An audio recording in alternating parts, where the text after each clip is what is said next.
Three-legged dog begs stranger to save her puppies. What happens next is unbelievable.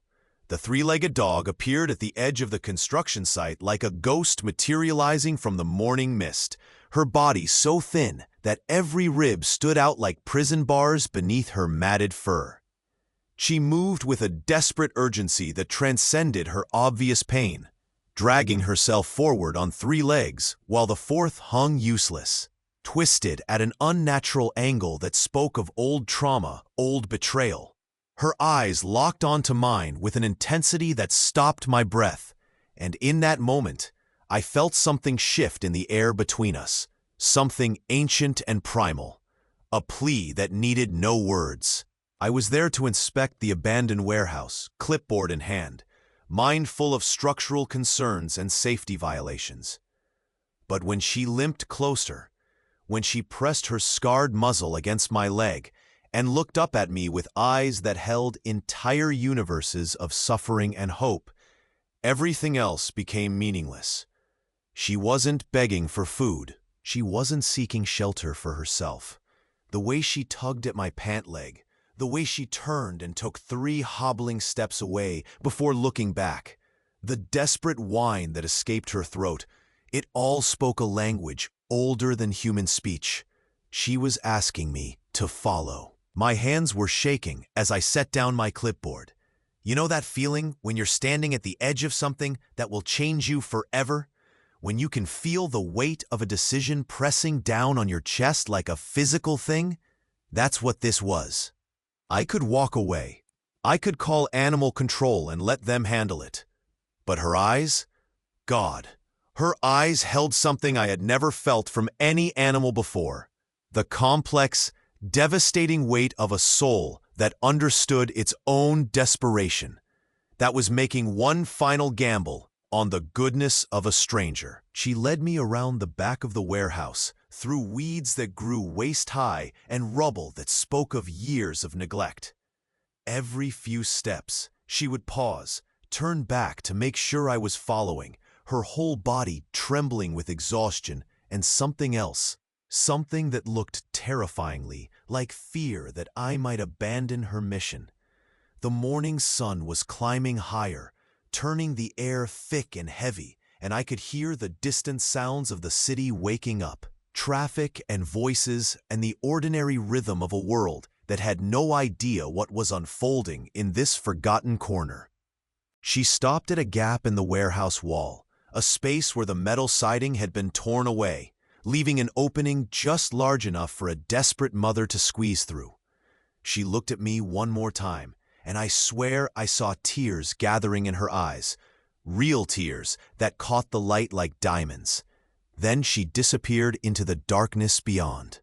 I had to get on my hands and knees to follow, the sharp edges of torn metal scraping against my back, the smell of rust and decay filling my nostrils. Inside, the warehouse was a cathedral of abandonment, shafts of light piercing through holes in the roof, illuminating dust motes that danced like spirits. And there, in the far corner, I heard them. The sound hit me like a wave, high-pitched and desperate, the unmistakable crying of puppies. She had made a nest out of old cardboard and torn fabric, a pathetic attempt at comfort in this cold, hostile place. And huddled together in that makeshift bed were 4 tiny bodies, so small they could fit in my hands, their eyes still closed, their pink mouths open in endless hunger. They were crying because they were starving. Their mother, this broken 3-legged angel, hadn't been able to produce enough milk to feed them. She had been slowly watching them die. Now, before I tell you what happened next, and trust me, you need to hear this, because what unfolded in that warehouse speaks to something fundamental about love and sacrifice. Make sure you're subscribed to this channel. Stories like these, they need to be shared. They need to be remembered. Because in a world that often feels cold and indifferent, these moments of pure, desperate love remind us what truly matters. Hit that subscribe button, join our pack, and let's make sure no story of courage goes untold.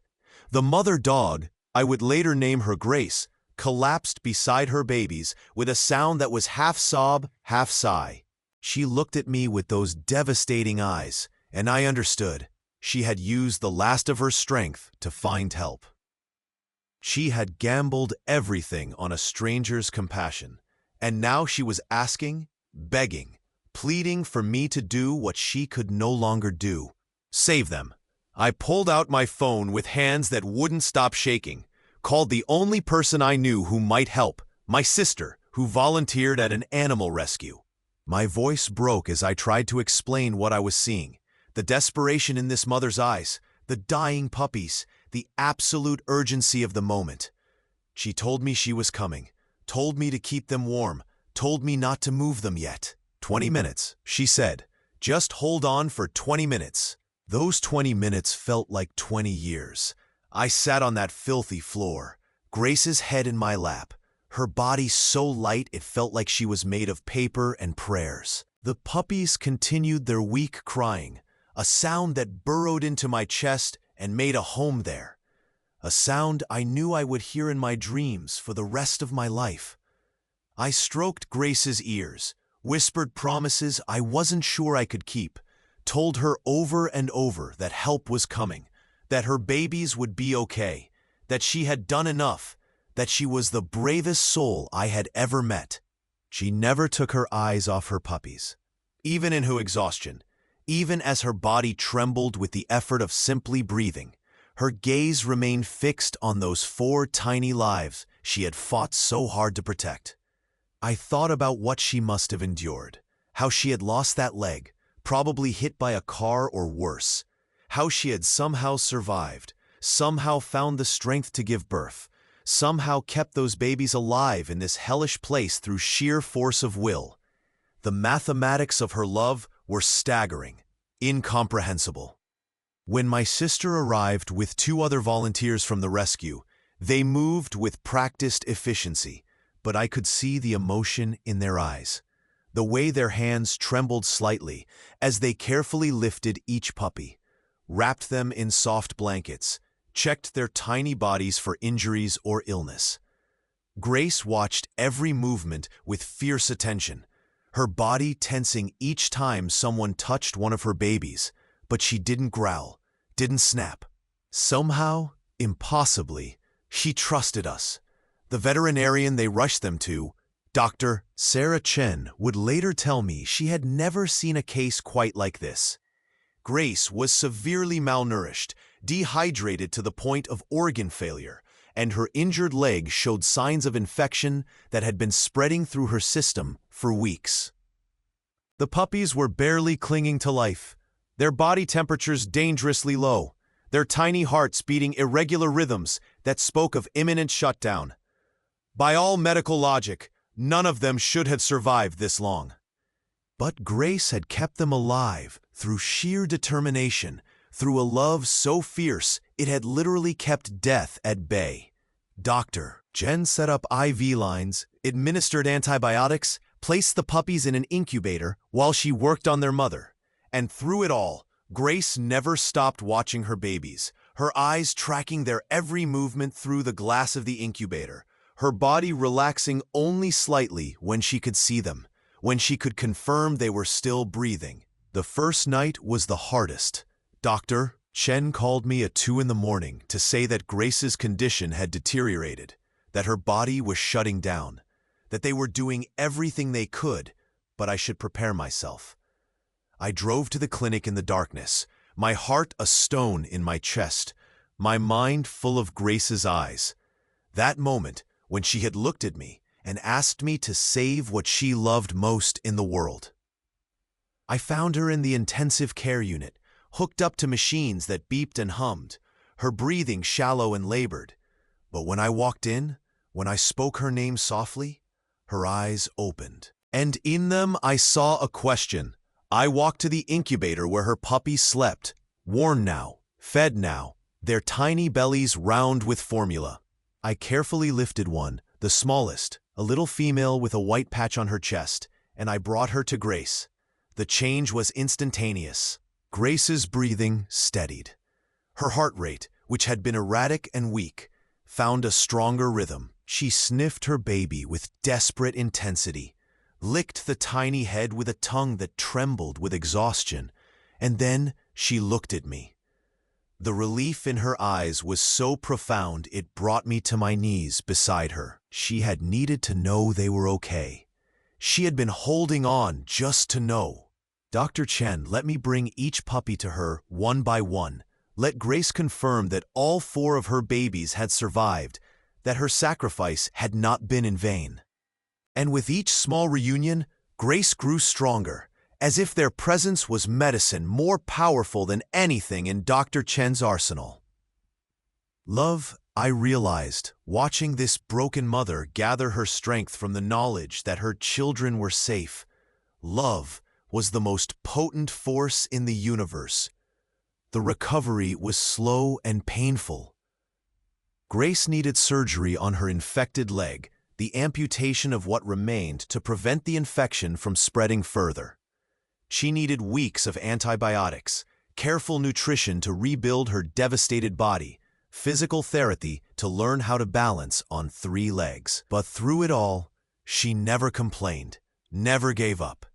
As long as she could see her puppies, as long as she could touch them, lick them, watch them grow stronger and more playful with each passing day, she endured everything with a grace that shamed every human excuse I had ever made. The puppies, named Hope, Faith, Joy, and Grace Jr. by the rescue volunteers, thrived under their mother's watchful eye and the round-the-clock care of the clinic staff. They opened their eyes to a world that was warm and safe, so different from the cold warehouse where they had nearly died. They grew fat and playful, tumbling over each other in puppy play, their tiny barks filling the clinic with a sound that felt like laughter, like celebration, like proof that love could triumph over the cruelest circumstances.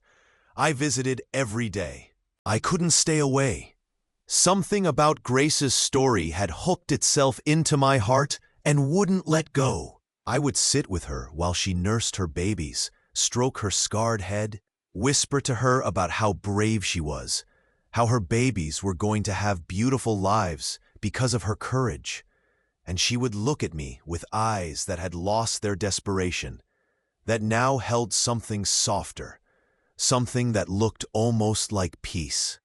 When the puppies were 8 weeks old, the rescue organized an adoption event. The response was overwhelming. People had heard Grace's story through social media posts the rescue had shared, and they came in droves, each one wanting to be part of this family's happy ending.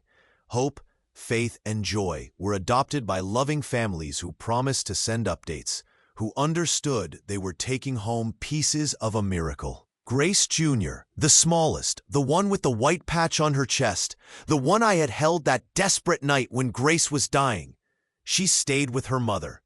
Because I adopted them both. I couldn't separate them. I couldn't take Grace's babies away after everything she had endured to keep them safe. And truthfully, I couldn't imagine my life without them. They live with me now, in a house with a big yard and soft beds and more love than I knew I was capable of giving. Grace has learned to run on 3 legs, has learned that hands reaching for her mean gentleness, not harm, has learned that the world can be kind. Grace Jr. has grown into a beautiful dog who inherited her mother's courage and capacity for love. They sleep curled together every night, mother and daughter, 2 survivors who found their way home. But here's what I think about. Late at night when I watch them sleeping, their bodies rising and falling in perfect synchronization. Grace had every reason to give up. She had been abandoned, injured, left to die in a warehouse with 4 babies she couldn't feed. She could have saved herself, could have left them and found food, found help for herself alone. But she didn't. She used her last reserves of strength not to escape, but to find someone who might save what she loved more than her own life. That's what I've learned from Grace, from this 3-legged angel who taught me more about courage and love than any human ever has. Our scars, our struggles, our broken pieces, they don't define our worth. They reveal our capacity for extraordinary love.